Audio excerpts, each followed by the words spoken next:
Hey, do you know Roy?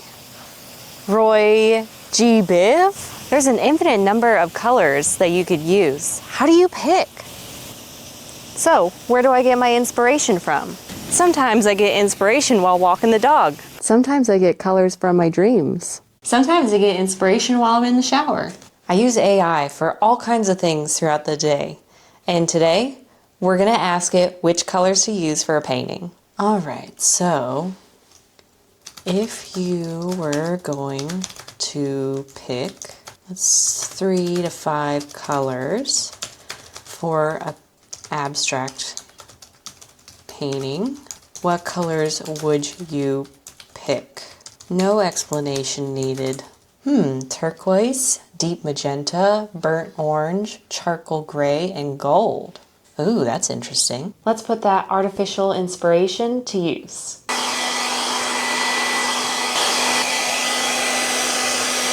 Alright, now I just gotta touch up the edges here because the paint doesn't always cover the complete edge. So, for the design, I did not ask ChatGPT what shape I should do. And I don't know, I'm kind of between ideas right now where I do either like 3 different branches or a branch to each corner or a swirl. I honestly really like doing the swirls. I think they turn out really interesting and end up looking really cool. I think I'm just gonna go for the swirl. And one color I'm going to add is white because that's just gonna help kind of keep things light and so that we can see all the colors in the pour.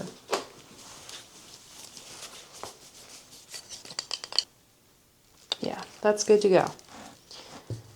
All right, so what I am going to do is I am going to trace out my swirl in gray, layer it with white, and then I'm going to add the colors that we got from ChatGPT and put those in there too. So let's go ahead and get started.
All right, so just as a reminder, my colors that I'm using are deep magenta, burnt orange, turquoise, and gold.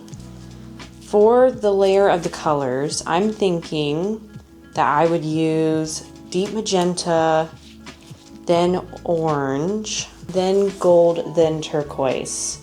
Because the way that you layer the colors is the last layered color, so the one that's sitting on like closest to the surface, is going to be seen more prevalently.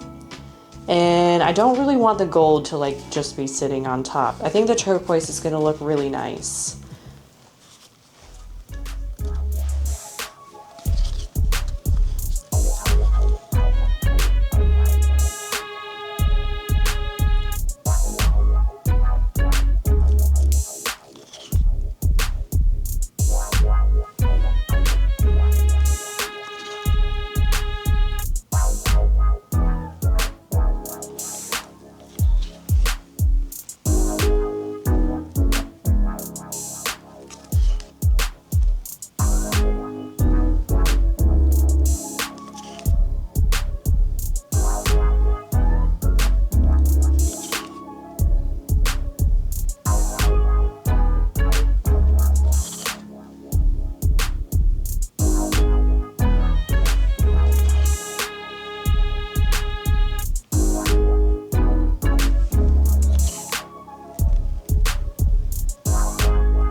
Okay, so next, the burnt orange.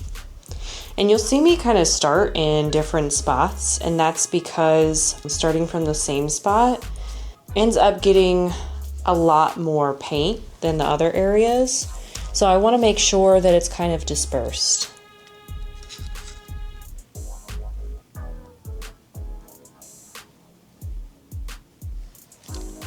We definitely don't want too much paint at the center where we're starting. So then it'll turn into a hot mess real fast.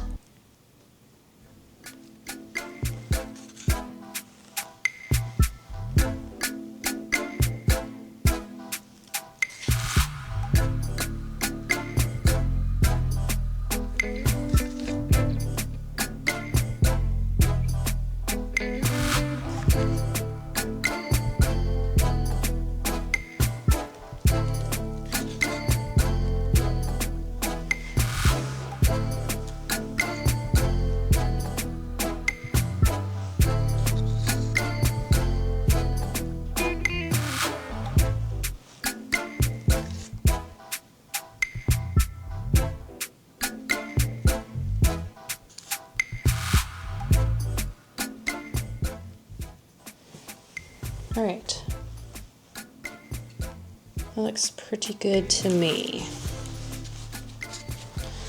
So now I am gonna do gold.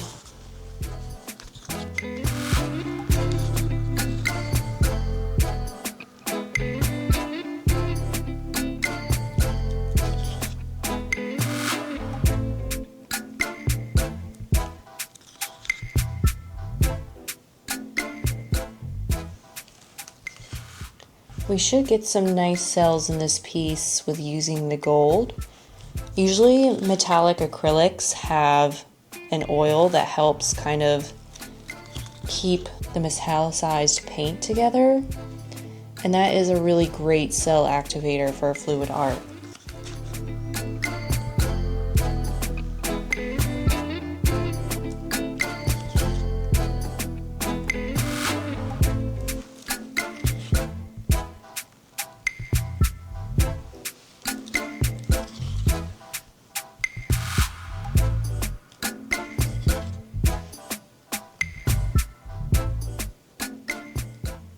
I'm already liking these colors together, just like the orange and the magenta together, really satisfying. All right, so now turquoise.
Okay, that looks really good to me. So that should be enough paint so we can go ahead and blow it out. And I'm going to start from the center, try my best to get a nice pointed tip here, and I can adjust it once we're done anyways. So it doesn't have to be perfect from the get-go. Okay, here we go.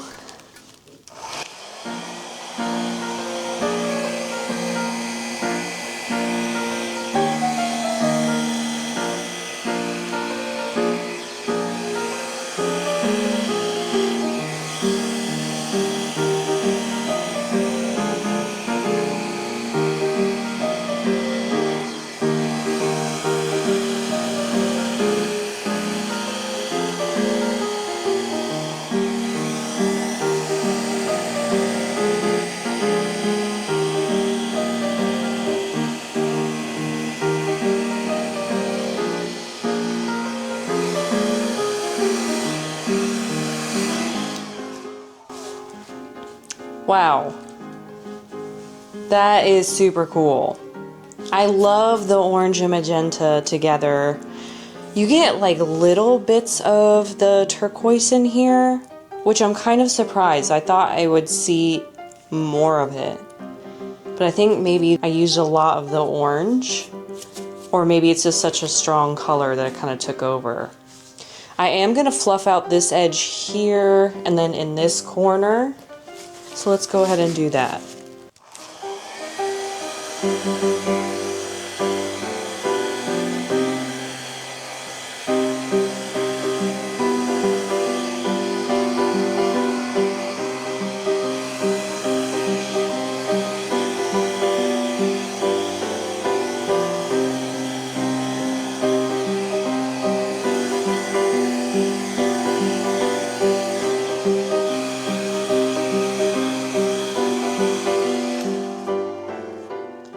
Yeah, I don't need to do any more of the Dutch pour in these areas because it is kind of tight. I maybe didn't give myself enough room for the paint to move, but I'm definitely not upset with what I'm seeing. Oh, I love this area here with the magenta and then the orange, because you're getting those different colors of orange from the white and the turquoise in there. Yeah, you get these little hints of the gold too. And I'm really glad that I used gray as the background. I think if I tried to use it in the Dutch pour, I think it would have taken over and made it muddy. And we're already starting to get some cells here from the gold paint too. There's some here, up in here. So those will continue to develop as the paint sits. So what I'm gonna do now is, something that I like to do is running like bottom of a paintbrush through the design, because I feel like it really adds depth to it. You're not just looking at flat paint, it just kind of makes it look a little bit more three-dimensional.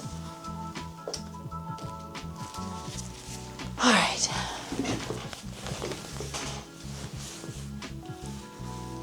Plus, it'll help us kind of mix our colors in here at the center too.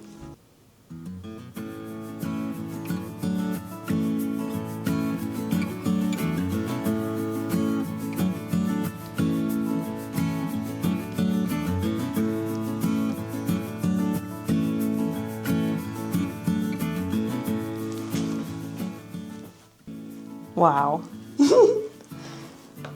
I am definitely like, in my mind, I'm like, Ring of Fire. That is what it's giving me right now. I am really shocked by the orange. It is so vibrant. It almost looks like I used neon orange, and I definitely didn't. Wow. So cool. Yeah, I really wouldn't adjust anything else. So what I need to do now is scrape the edges, and that will stop the paint from continuing to pull off the edges. Because, I mean, you're definitely going to want some of the paint to drip off the sides, but you need to stop it so that not too much of it gets pulled off. Aha. Just a little something in the paint that I saw that didn't belong. Okay, so all you have to do is take your palette knife and just run it along the edge.